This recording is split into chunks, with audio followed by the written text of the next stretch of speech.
name is Sue Rabati, and I'm the founder of MedShadow. Hi, I'm Jonathan Block, and I'm the content manager here at MedShadow. Today we're going to talk about e-cigarettes and vaping. They've recently come to my attention because I have a relative who is a lifelong smoker. And for the last holiday, I gave her a vape as a gift.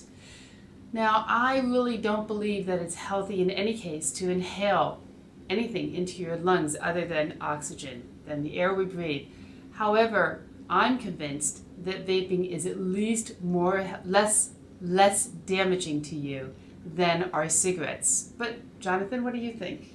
I think that they are as dangerous as cigarettes, and I'll explain why right now.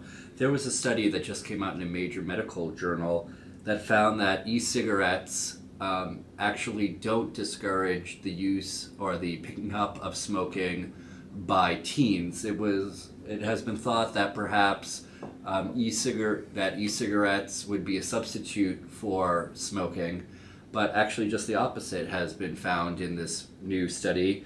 Not only does it not, as I've just mentioned, discourage them, it may actually encourage them to pick up the tobacco habit as well. It does seem that study says more kids are vaping than were anticipated to be smoking. Correct. So that is a sad side effect. But I'm looking at a person who does not have the ability to give up cigarette smoking, and it is causing health issues. So downgrading so that she's not smoking a tobacco product, she's getting only the nicotine and not the tar, cuts out a lot of the health issues. The EU is recommending vaping and e-cigarettes as substantially safer than cigarette smoking. Right. Obviously, compared to standard tobacco smoking, it does appear that vaping is not as dangerous. That doesn't mean it's completely harm-free. There are plenty of dangers associated with vaping itself.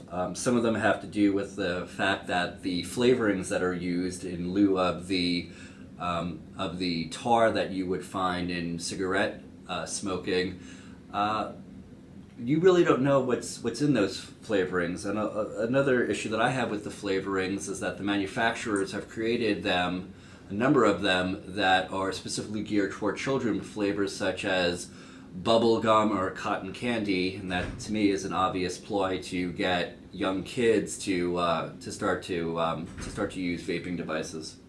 It's Joe the Camel all over again. Correct. For cigarettes.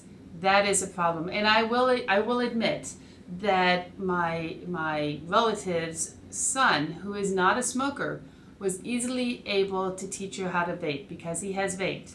Not a regular vapor, but like all of his friends, he vapes from time to time.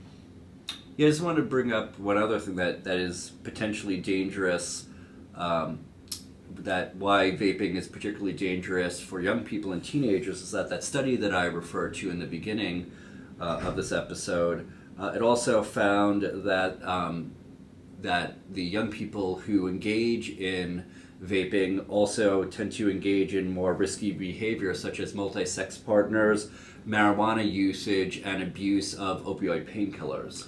Yeah, but that's one of those old questions, is correlation, causation. I mean, Agreed. How do you really say you vape and all of a sudden you want to throw your clothes off and have sex? Right, well, I think we could both agree that young people shouldn't be smoking or vaping. You're making the point that for a lot of people who have been smoking for some time, vaping may be the lesser of two evils. That is the only point that I can make in support of vaping. Once again, I circle back to try not to put anything in your lungs except for nice, clean air. But if you do smoke and you can't quit or can't bring yourself to quit, maybe vaping is an alternative. Also, if our watchers have any further questions about vaping, we have a number of resources about vaping on our website at www.medshadow.org. Go there and search for vaping. And please sign up for our e-newsletter so you get the latest information from medshadow.org. Thank you.